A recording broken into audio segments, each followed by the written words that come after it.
잠언 11장 2절 성경 본문을 통해 지혜란 겸손이다 라는 제목으로 하나님의 말씀을 증거하겠습니다. 잠언은 지혜에 관한 책입니다. 지혜란 무엇일까요? 우리가 방금 함께 읽은 잠언 11장 2절 말씀에 의하면 지혜란 겸손입니다. 우리 함께 따라서 하겠습니다. 지혜란 겸손이다. 특별히 잠언이 9장부터 12장까지 이 전체에서 강조하는 지혜의 특성은 겸손입니다. 지혜로운 사람은 겸손합니다. 어리석은 사람은 교만합니다. 근데 이 지혜와 겸손이라는 이 두 단어를 하나로 이어주는 그 고리의 역할을 하는 게 있습니다. 바로 예수 그리스도이십니다. 예수 그리스도는 가장 지혜로우신 분이시며 또한 동시에 가장 겸손한 분이십니다. 예수께서 마태복음 11장 29절에서 이렇게 말씀하십니다. 나는 마음이 온유하고 겸손하니 내 멍에를 메고 나한테 배워라. 그리하면 너희는 마음이 쉼을 얻을 것이다. 여러분 마음이 쉼을 얻으셨습니까? 아니면 불안하고 염려되고 분주하고 그렇습니까? 예수님의 겸손을 배우면 우리의 마음이 쉼을 얻게 됩니다. 예수님만 겸손하시면 되는 것이 아니라 예수님께서 너희가 내게 배우라. 나의 겸손을 배우라 라고 말씀하셨습니다. 예수님은 또한 지혜로우셨습니다. 마가복음 6장 2절을 보면 안식일에 대해서 예수님께서 회당에서 가르치셨습니다. 근데 사람들이 예수님의 가르침을 듣고 이렇게 고백했습니다. 이 사람이 어디에서 이 모든 것을 얻었을까? 이 사람에게 있는 지혜는 어떤 것일까? 라고 고백했습니다. 예수님의 가르침에는 하나님께서 주신 지혜가 가득했던 것입니다.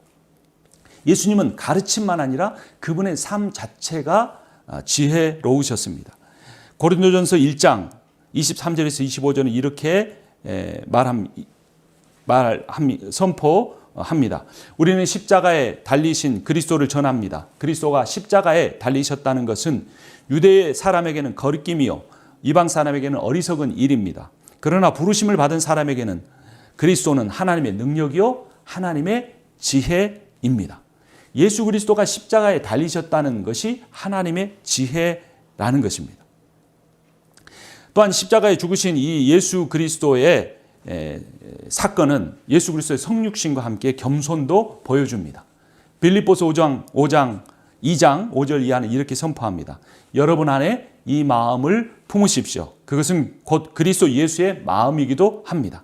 그는 하나님의 모습을 지니셨으나 하나님과 동등함을 당연하게 생각하지 않으시고 오히려 자기를 비워서 종의 모습을 취하시고 사람과 같이 되셨습니다.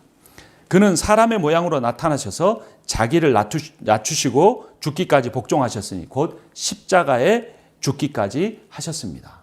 그러니까 예수 그리스도께서 십자가에 죽으신 것은 하나님의 지혜였을 뿐만 아니라 하나님의 말씀에 순종한 예수 그리스도의 겸손이었다는 것입니다. 하나님은 이 예수 그리스도의 지혜가 우리 안에 넘치기를 원하십니다. 여러분 우리는 지혜롭지 못합니다. 그런데 우리가 예수의 몸의 지체가 되어 그분 안에 거하면 지혜롭게 됩니다. 여러분 우리는 겸손하지 못합니다. 겸손하게 될 수 없습니다. 노력하면 노력할수록 외식하게 됩니다. 그러나 우리가 예수 그리스도의 몸의 일부가 되어 예수 안에 거하면 예수를 닮아 겸손하게 됩니다.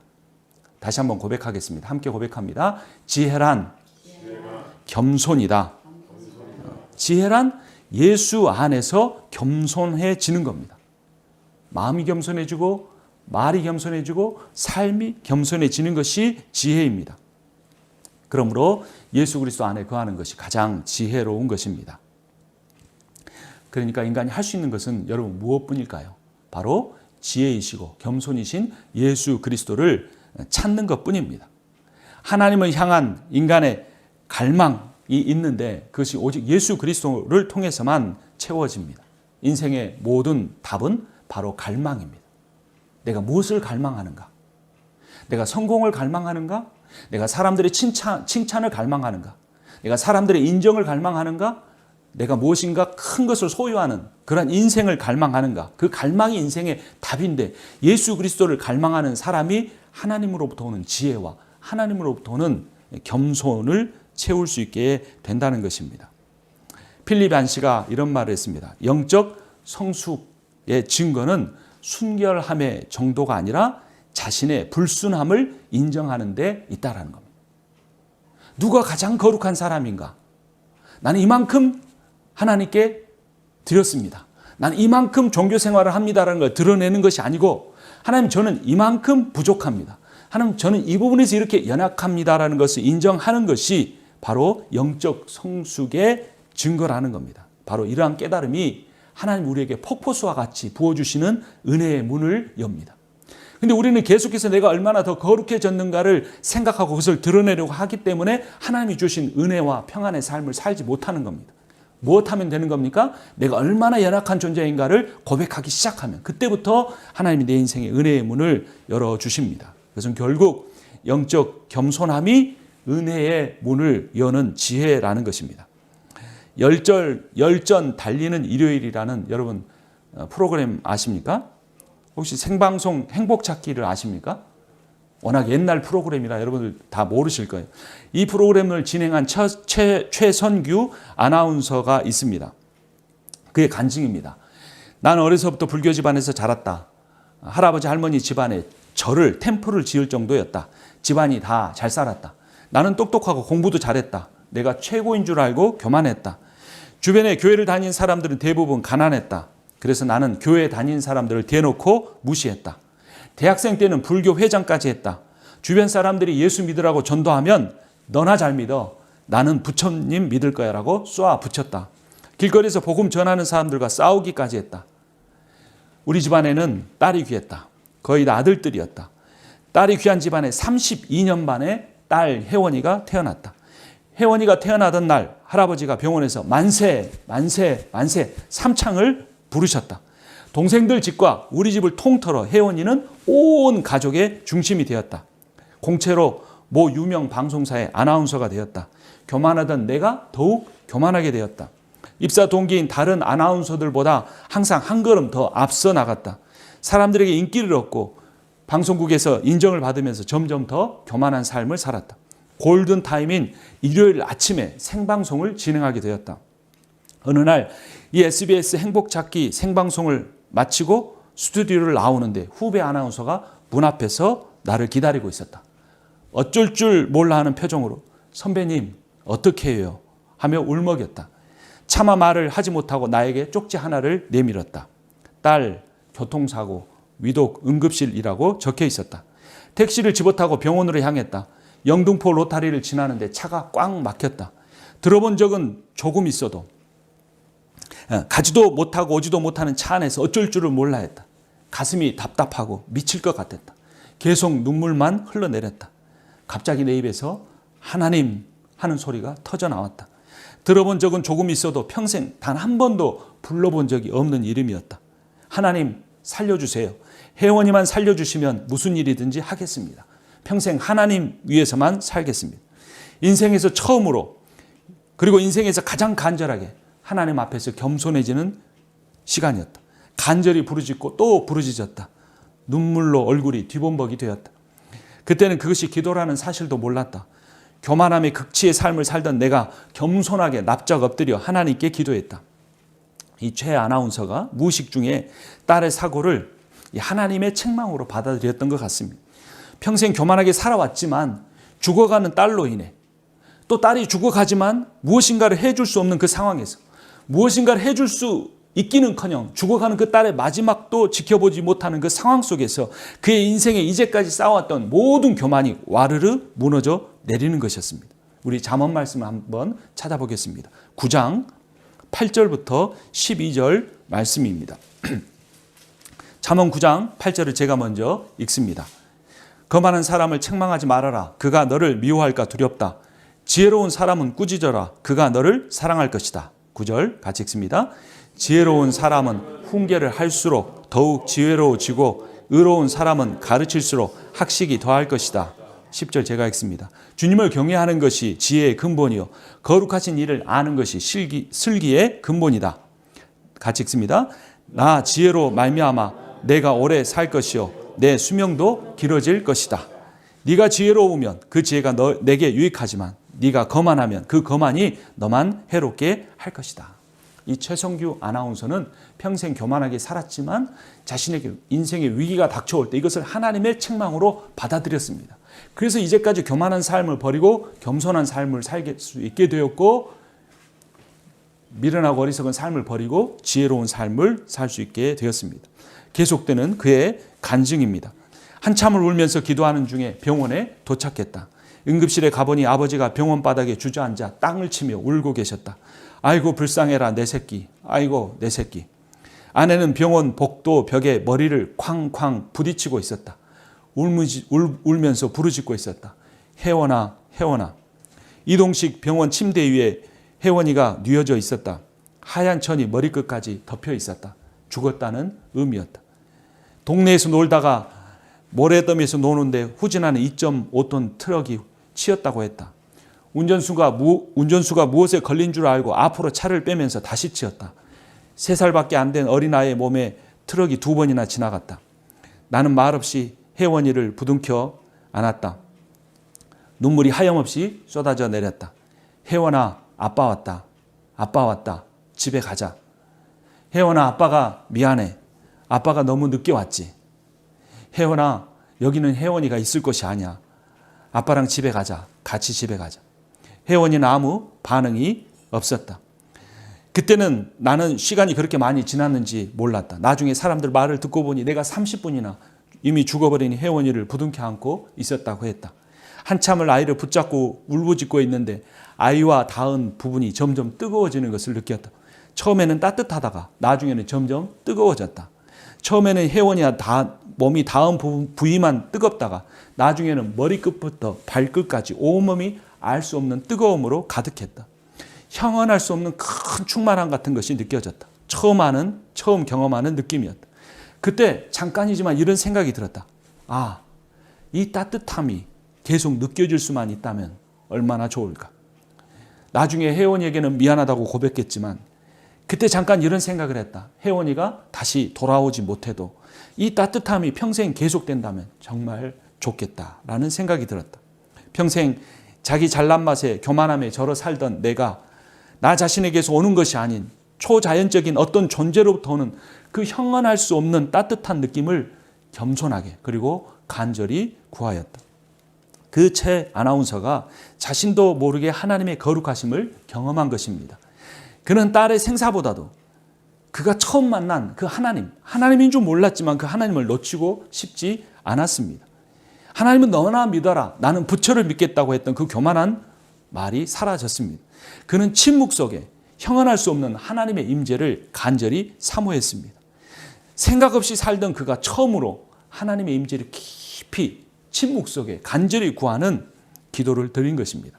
잠언 10장 말씀 우리 함께 보도록 하겠습니다. 잠언 10장 19절 말씀을 제가 먼저 읽고 20절을 여러분이 읽겠습니다.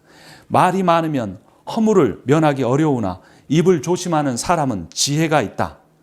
의인의 혀는 순수한 은과 같지만 악인의 마음은 아무 가치가 없다. 21절 함께 읽습니다. 의인의 입술은 많은 사람을 먹여 살리지만 어리석은 사람은 생각 없이 살다가 죽는다. 생각 없이 살다가 죽는다. 이것이 모든 어리석은 사람들의 삶의 모습입니다. 그냥 일상의 반복, 먹고 살만 하면 되는 것, 조금 더 잘 살아지면 괜찮은 것 하면서 생각 없이 살다가 죽는 것입니다. 최성기 아나운서처럼 하나님은 너나 믿어라. 나는 부처를 믿겠다. 이렇게까지는 말하지 않지만 하나님이 우리 인생에 꼭 그렇게 필요한 존재인가? 나는 내 소유를 믿고 내 경험을 믿고 내 지혜를 믿으며 살겠다라고 말하지 않는가? 우리 삶을 돌아봐야 합니다. 생각 없이 살지 않아야 합니다. 말을 많이 하기보다 생각을 많이 해야 합니다. 여러분 기도할 때도 말을 많이 하지 마십시오. 하나님 뭐라고 말씀하신가를 들으려고 갈망해 보십시오. 하나님은 살아계십니다. 하나님은 살아서 역사하십니다. 침묵하는 사람에게 하나님 내 인생에 다 모든 것이 사라져도 내가 하나님에 대한 이 갈급함만은 잃고 싶지 않다고 간절히 침묵으로 기도하는 사람 위에 하나님이 역사하십니다.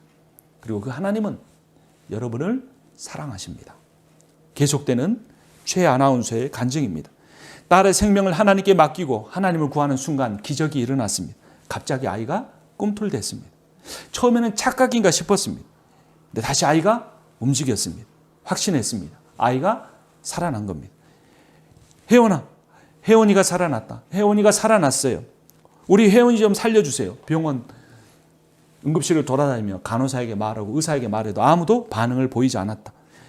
우리 혜원이 좀 살려주세요. 크게 외쳤지만 아무도 반응하지 않았다. 아무도 내 말에 귀를 기울이지 않았다. 죽은 아이가 어떻게 살아날 수 있다는 말인가. 혜원이가 몸을 조금씩 꿈틀대더니 컥컥 하는 소리를 냈다. 마치 목에 뭔가 걸려 말을 못하는 것 같았다. 내 손가락을 아이의 입속으로 집어넣어 봤다. 조그만 덩어리가 느껴졌다. 손가락을 이리저리 움직여 그 덩어리를 끄집어냈다. 조그만 핏덩이였다. 핏덩이가 빠져나오자 끄ꯛ 하는 긴 한숨 소리를 혜원이가 내쉬었다. 그리고 아이가 무엇인가를 말하려고 했다. 그 아이의 입에 귀를 갖다 댔다. 아주 작은 목소리로 이렇게 말했다. 아빠, 우리 아빠 맞지? 아이가 다시 살아난 것이다. 엑스레이를 다시 찍고 CT를 다시 찍고 모든 검사를 다시 했다. 아이가 정말 다시 살아난 것이다. 그때부터 2년 동안 병원 치료를 받고 완전히 치료되었다. 도저히 살아날 수 없는 상황이었다. 죽은 아이가 살아났다는 말을 듣고 전에 나를 전도하려고 했던 교회 다니는 선후배들이 찾아왔다. 한 후배에게 내가 택시에서 알지도 못하는 하나님을 찾으면서 했던 내용을 말해줬다. 그 후배가 소원 기도라고 알려줬다.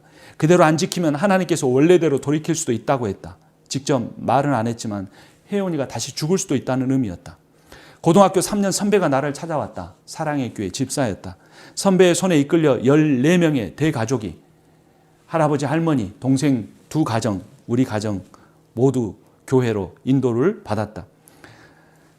첫 예배를 드리던 날 이제까지 교만했던 나의 삶을 회개했다. 내가 잘난 줄 알고 살아왔던 모든 삶을 버리고 지금부터는 하나님께서 원하시는 삶을 살기로 다짐했다.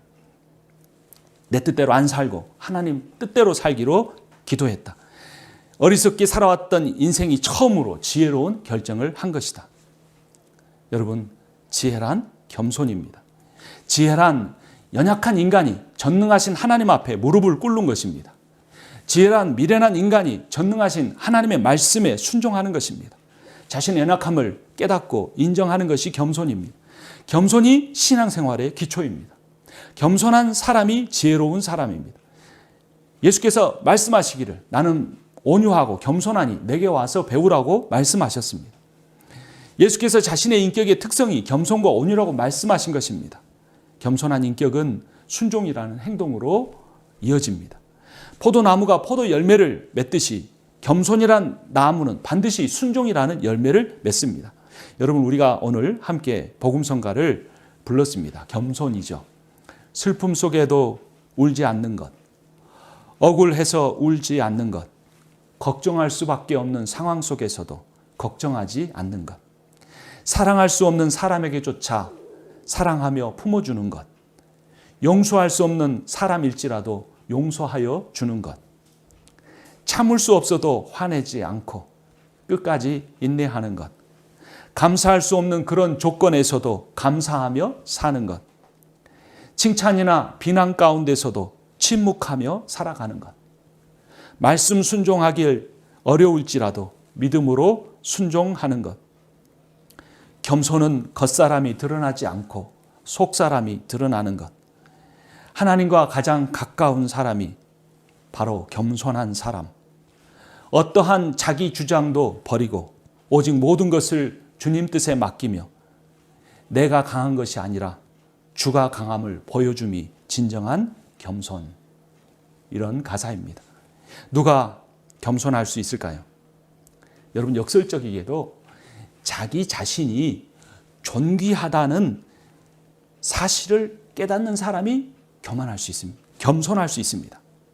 반대로 자신의 존재를 귀하게 여길 줄 모르는 사람은 자기 스스로 자기의 존귀함을 드러내야 하기 때문에 교만하게 됩니다. 뭔가를 많이 모아서 어떤 자리에 이르러서 뭔가를 깨달아서 사람들에게 드러내므로 나는 존귀하다라고 증명해 보이려고 평생 인생을 허덕이며 살다가 죽는 것입니다. 그러나 예수 그리스도의 복음을 통해 내가 아무것도 하지 않아도 하나님의 창조하심과 예수 그리스도의 십자가의 죽으심으로 말미암아 이 온 우주 가운데 가장 존귀한 존재라는 걸 깨달은 사람은 겸손할 수 있습니다.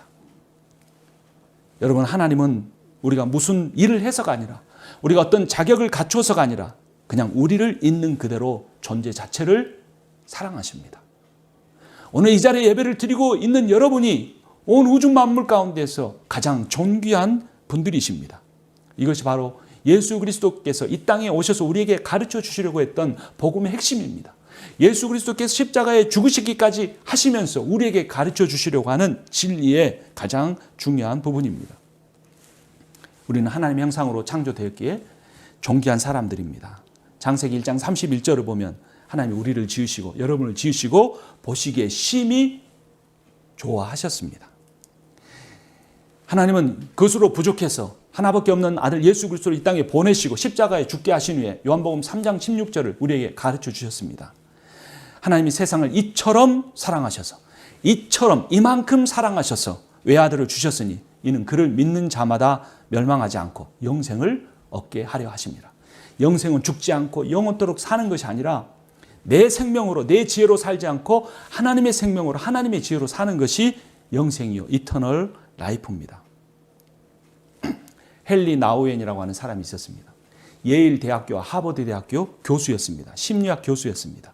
근데 그가 또 베스트셀러 작가였습니다. 유명 작가와 인류 대학의 교수라는 직업을 그만두었습니다.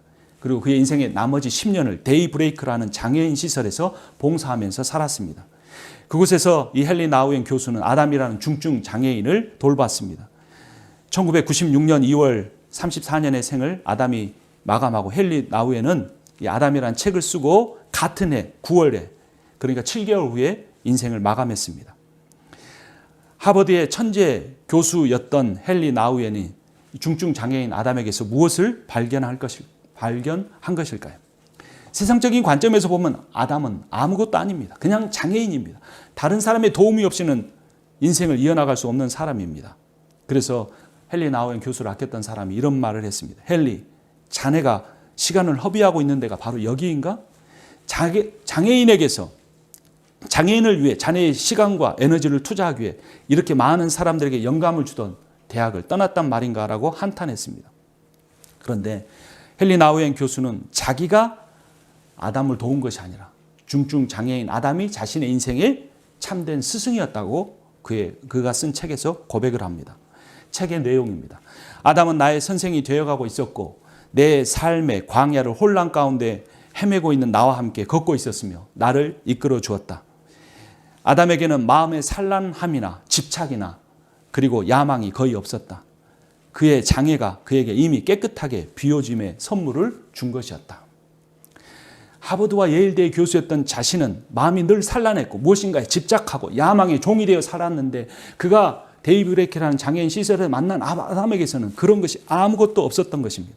아담은 마음과 존재 자체가 비워진 가난한 사람이었습니다.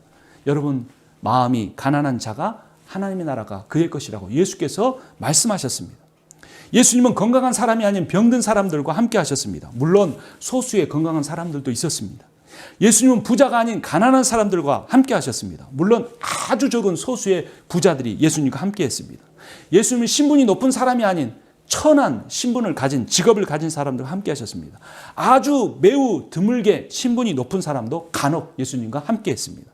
그런데 오늘날 교회 안에는 부자가 되려고 하고 건강해지려고 하고 높아진 신분을 얻기 위한 사람으로 가득 차 있습니다. 나는 어떤 인생을 살아가고 있습니까? 헨리 나우엔 교수는 천국의 보좌를 버리고 인간이 되신 예수님처럼 하버드대와 예일대와 천재 작가의 그 인생의 길을 버리고 데이브레이크 장애인 시설로 가 아담을 섬겼지만 그때부터 10년 동안 아담은 그의 스승이 되어 예수 그리스도처럼 그에게 참된 진리와 복음이 무엇인지를 가르쳐 주었던 것입니다. 아담의 무력함과 아담의 장애를 통해 세상과 성공이라는 거품을 걷어낸 참 진리를 볼 수가 있었던 것입니다. 아담의 연약함을 통해 십자가에서 연약하게 무력하게 죽을 수밖에 없었던 나의 하나님 왜 나를 버리십니까? 라고 외칠 수밖에 없었던 예수 그리스도의 모습을 헨리 나우엔 교수는 볼 수가 있었던 것입니다. 나우엔 교수는 단 한 번도 이 아담의 장애를 고쳐달라고 기도하지 않았습니다. 그리고 기도하기를 하나님 나도 이 아담처럼 비워진 마음으로 나머지 인생을 살다가 가게 해주십시오라고 기도했습니다. 하나님은 때로 우리의 눈을 덮고 있는 성공이라는 인생의 신기루라는 그 비늘을 벗겨주시기 위하여 때로는 장애와 때로는 고난과 때로는 내 힘으로 아무것도 할 수 없는 무력한 상황 가운데 우리를 몰아넣으실 때가 있습니다.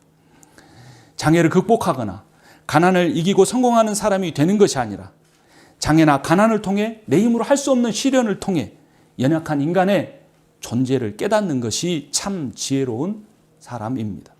그래서 지혜란 무엇입니까? 지혜란 겸손입니다. 여러분의 인생에서 여러분의 인생을 바로 이끌어줄 분은 하나님밖에 없음을 인정하고 있습니까? 아니면 내 능력과 내 지혜와 나의 소유를 의존하며 살아가고 있습니까? 헨리 나우엔 교수는 미국의 천재 학생들과 최고의 지식인들 사이에서 느끼지 못했던 복음의 진리를 장애인으로 태어나 평생 무력하게 다른 사람의 도움만을 받고 살아갔던 아담을 통해 깨닫게 된 것입니다. 그리고 그는 그의 마지막 쓴 책에서 이렇게 고백을 합니다. 아담은 하나님이 우리에게 보내신 사람이다. 철저한 연약함 가운데서 하나님의 축복의 도구가 통로가 되도록 하기 위해서 보내진 사람이었다. 아담을 통해 우리도 그처럼 하나님께 이미 귀히 여김을 받고 이미 은혜를 입었으며 자신을 부자라고 생각하건 가난하다고 생각하건 자신을 지성이로 보든 불구자로 보든 자신을 잘생겼다고 생각하든 매력적이지 못하다고 생각하든 상관없이 내가 사랑받는 자녀임을 깨닫자라고 쓰고 있습니다. 다른 사람의 도움 없이는 살 수 없는 존재임을 인정하는 겸손이 지혜입니다. 다른 사람의 사랑이 없이는 살 수 없음을 깨닫는 것이 그런 겸손이 바로 지혜입니다. 교회란 그렇게 다른 사람의 도움과 다른 사람의 사랑을 받기 위해 모인 연약한 사람들의 공동체입니다. 여러분, 우리의 연약함이 우리의 존귀함의 증거입니다. 이것이 예수 그리스도의 복음이 나타내주는 역설적 진리입니다. 내 연약함 때문에 다른 사람에게 도움을 요청하는 것은 부끄러운 일이 아니고 가장 지혜로운 일입니다. 자신의 연약함, 내가 연약함을 숨기고 나는 이만큼 살았습니다. 나는 이런 일들을 할 수 있습니다라고 말하는 것이 교회가 아니라는 것입니다. 그의 책에서 계속 이렇게 말합니다. 돈이 많거나 사회적인 지위가 높거나 재능이 많거나 너무 많이 알아서 다른 사람의 도움이 필요 없는 삶처럼 부끄러운 삶은 없다. 아담은 자신의 재능과 부와 능력에 감추어진 파괴되어져가는 자신이 하나님으로부터 받은 진짜 존귀함을 잃어버린 채로 살고 있다는 사실을 우리에게 드러내 주었다. 그는 계속해서 말합니다. 불행히도 우리 사회로부터 우리에게 다가오는 너무 크고 끈질기며 강력한 메시지가 있다. 그것은 우리가 겉으로 드러나는 모습과 겉으로 가진 것 그리고 성취할 수 있는 것으로 사랑받는 존재임을 증명해야 한다는 내용이다. 우리는 인생에서 무언가 해내야만 하는 일에 몰두해 있다. 세상을 살아가는 동안 우리는 우리 자신의 존재만으로는 귀히 여겨질 수 없다는 생각에 불안하고 두려워질 때가 많다. 학교에서, 직장에서, 심지어 가정에서조차도 우리가 귀한 존재가 되기 위해서는 무엇 때문에 라고 말할 수 있는 이유들이 필요하다. 용모가 아름답다거나 능력이 있기 때문이라거나 열심히 하고 있기 때문이라거나 좋은 결과를 내고 있기 때문에 학벌 때문에 지위 때문에 내가 가진 위치 때문에 나는 가치 있는 존재라는 그러한 스트레스를 받고 살아가고 있는 것이다. 교회 안에서조차 출석을 잘하고 있기 때문에 교회에서 봉사를 잘하고 있기 때문에 책임과 섬김을 다하고 있기 때문에 믿음이 좋기 때문에 말씀이 좋기 때문에 귀할 뿐 내 존재 자체가 귀하다는 사실은 단 한 번도 경험해 본 적도 없고 인정해 본 적도 없다는 것이 현대 그리스도인들의 겪고 있는 고통과 아픔이라는 것입니다. 물론 우리가 서로에 대해서 잘못했던 일까지 칭찬해 줄 수는 없고 내버려 둘 수는 없겠지만 어떤 경우에라도 아무리 많은 실수와 실패를 한 존귀하다는 사실을 인정해야 한다는 것입니다. 사람들로부터 끊임없이 평가받고 때로는 버려지기까지 했던 우리가 동시에 우리의 옆 사람들을 평가하고 비판하고 때로는 우리의 마음으로부터 밀어내고 있지는 않는지 우리의 삶을 돌아봐야 할 것입니다. 오늘 설교를 최성규 아나운서 이야기로 시작을 했습니다. 오늘 설교의 마무리도 그 이야기로 하려고 합니다. 최성규 아나운서가 딸로 인해 교회를 가긴 했지만 변화가 이루어지진 않았습니다. 그의 나머지 간증의 부분입니다. 8년 동안 나는 무늬만 신자였다. 예배당에 가면 맨 앞줄에 앉았지만 설교는 하나도 들리지 않았다. 한국에서 가장 유명하다는 오카는 목사님 설교했지만 나는 설교 시간 내내 졸기만 했다. 그때 나의 삶은 교회만 다녔지 변화된 것은 하나도 없고 안 믿는 사람과 다른 것이 하나도 없었다. 퇴근하면 늘 사람들과 술자리를 벌였다. 하나님이 시키는 것은 무엇이든지 하겠다고 했던 약속은 주일 예배 딱 한 번 드리는 것으로 다 지켰다고 생각했다. 다시 교만해진 것이다. 썬데이 크리스찬으로서 주일 예배는 빠지지 않았지만 하나님에 대한 진짜 신앙은 없었다. 아이들 성적이 떨어졌다. 중학교 올라가서는 바닥을 기었다. 결국 아이들을 캐나다로 조기 유학을 보냈다. 오빠는 캐나다 생활에 잘 적응했지만 둘째 딸 혜원이는 캐나다에 잘 적응하지 못했다. 캐나다에 두고 떠나오는 그날도 한국으로 제발 다시 데려가 달라고 울면서 예원했다. 비행기를 타고 돌아오면서 얼마나 울었는지 모른다. 원하지 않은 외국 생활에 혜원이는 점점 삐뚤어지기 시작했다. 머리를 염색하는데 어떤 날은 무지개 색깔로 7색깔로 물들이기도 하고 어떤 때는 노인처럼 하얀색으로 물들이기도 했다. 나쁜 친구들과 어울렸다. 학교에서도 사고만 쳤다. 결국 아내가 캐나다로 가서 아이들을 돌보게 됐다. 하지만 나아지는 것은 조금도 없었다. 한국에서 듣는 소식은 혜원이가 또 사고를 쳤다는 것이다. 아이들 하나 똑바로 못 키우고 뭐 하냐고 아내를 비난했다. 결국 아이들 문제는 부부싸움으로 이어졌다. 혜원이 문제로 더 이상 버틸 수 없게 되었다. 기도회에 참석하기 시작했다. 금식을 시작했다. 하나님 앞에 진짜 기도를 절박하게 드렸다. 혜원이를 살려주셨으니 혜원이가 바른 삶을 살 수 있게 해달라고 하나님 앞에 간절히 기도했다. 다시 하나님께서 우리 혜원이를 바로 잡아주시면 무슨 일이든지 하겠다고 고백했다. 이 최성규 아나운서는 하나님 앞에는 겸손해졌지만 하나님 앞에서 게을렀습니다.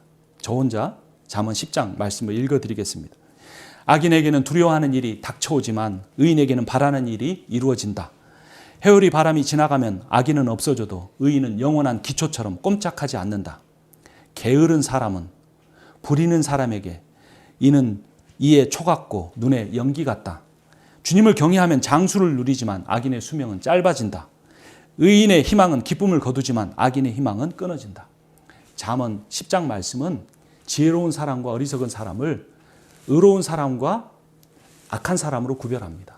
그리고 하나님의 자신에게 주신 소명에 부지런한 사람과 하나님이 자신에게 주신 소명에 게으른 사람으로 구별합니다. 지혜로운 사람은 겸손한 사람이요, 의로운 사람이요, 소명에 부지런한 사람이지만 어리석은 사람은 자신에게 주어진 소명에 게으르고 악하고 결국은 하나님이 주시는 복을 누리지 못하는 사람이라는 것입니다. 다시 최성교사의 간증입니다. 몇 날을 금식하며 기도하는데 하나님이 딱 3글자를 가르쳐 주셨다. 술 끊어. 집안에 그렇게 술이 많은 줄 몰랐다. 술을 좋아하는 줄 알기에 주례를 서면 사람마다 비싼 술을 선물했다. 여행만 갔다 오면 사람들이 양주를 갖다 주었다. 그 모든 비싼 술을 다 갖다 버렸다. 그리고 하나님 앞에 이렇게 말씀드렸다. 제가 스스로 술자리에 가지 않을 테니 하나님께서 술 마시자는 전화만 오지 않게 해주십시오라고 기도했다. 정말 신기하게도 그날부터 단 한 통도 술 마시자는 전화가 오지 않았다. 한 집회에 가서 간절히 기도하는데 회개가 터져 나왔다. 거의 1시간 동안 떼굴떼굴 부르며 회개 기도를 했다. 교만하게 살아왔던 삶을 다 고백했다. 교만한 자아를 버리겠다고 간절히 부르짖었다. 놀랍게도 아내도 그때 동시에 캐나다의 집회에 참여하며 금식하며 기도했다. 혜원이만 살려주시면 하나님이 시키는 일은 무엇인지 하겠다고 다짐해놓고 순종한 것은 주일 예배 단 하나뿐이었는데 그때 삶 이후로 완전히 변화되었다. 회개하자 하나님이 주신 비전이 눈에 들어왔다. 그리고 최 아나운서는 이제 새로운 방송 프로그램을 인도하고 그 방송 프로그램과 함께 이어지면서 이 노숙자들에게, 홈리스들에게 식사를 대접하는 일들을 하게 됩니다. 그리고 결국 혜원이가 변화됩니다. 혜원이의 몸을 살려주신 하나님께서 혜원이의 마음도 치유해 주셨습니다. 최 아나운서는 처음에는 신앙을 교회 나가는 기독교인이 되는 것이라고 오해했습니다. 그런데 인생에서 가장 마음대로 할 수 없는 것이 무엇입니까? 자녀입니다. 결국 자녀를 통해 내가 내 삶을 내 마음대로 주관한 교만한 삶을 버리는 것이 신앙이요 지혜임을 깨닫게 된 것입니다. 하나님의 말씀을 듣고 그분의 뜻대로 겸손하게 순종하는 것이 가장 지혜로운 삶임을 깨닫게 된 것입니다. 겸손한 삶이 부지런한 삶이 된 것입니다. 여러분, 지혜란 겸손입니다. 겸손한 사람은 자신에게 주어진 소명에 부지런합니다. 부지런한 사람은 반드시 다른 사람을 섬깁니다. 섬김이 지혜입니다. 딸이 죽어갈 때 생각났던 유일한 이름, 내가 35년 동안 평생 비웃었던 이름, 그 이름이 아무것도 할 수 없을 때 떠올랐던 유일한 이름이었던 것입니다. 여러분, 지난 한 주 동안 살아가면서 어떤 이름을 기억하며 살았습니까? 최성규 아나운서가 지금은 내가 매일 기쁘게라는 하나님께 영광 돌리는 프로그램을 진행 중입니다. 거의 단 하루도 빠지지 않고 부지런히 하나님의 영광을 드러낼 간증자를 찾고 인터뷰합니다. 오늘 본문 말씀처럼 교만한 사람에게는 수치가 따르지만 겸손한 사람에게는 지혜가 따릅니다. 겸손의 지혜를 얻어 부지런히 섬김의 삶을 살아가는 여러분과 제가 되기를 주님의 이름으로 축복합니다. 기도하겠습니다. 살아계신 하나님 아버지, 은혜를 감사합니다. 저희를 지으시고 심히 기뻐하신 주님을 찬양합니다. 저희를 구원하기 위하여 독생자 예수 그리스도를 보내신 주님을 찬양합니다. 하나님의 형상을 가졌기에 예수 그리스도의 십자가의 희생이 있기에 우리는 존귀한 자임을 믿으며 살게 하여 주시옵소서. 세상에서 얻은 모든 지혜를 버리고 겸손해지는 지혜를 얻게 하여 주시옵소서. 참 회개가 우리의 삶에, 우리의 가정에 일어나게 하여 주시옵소서.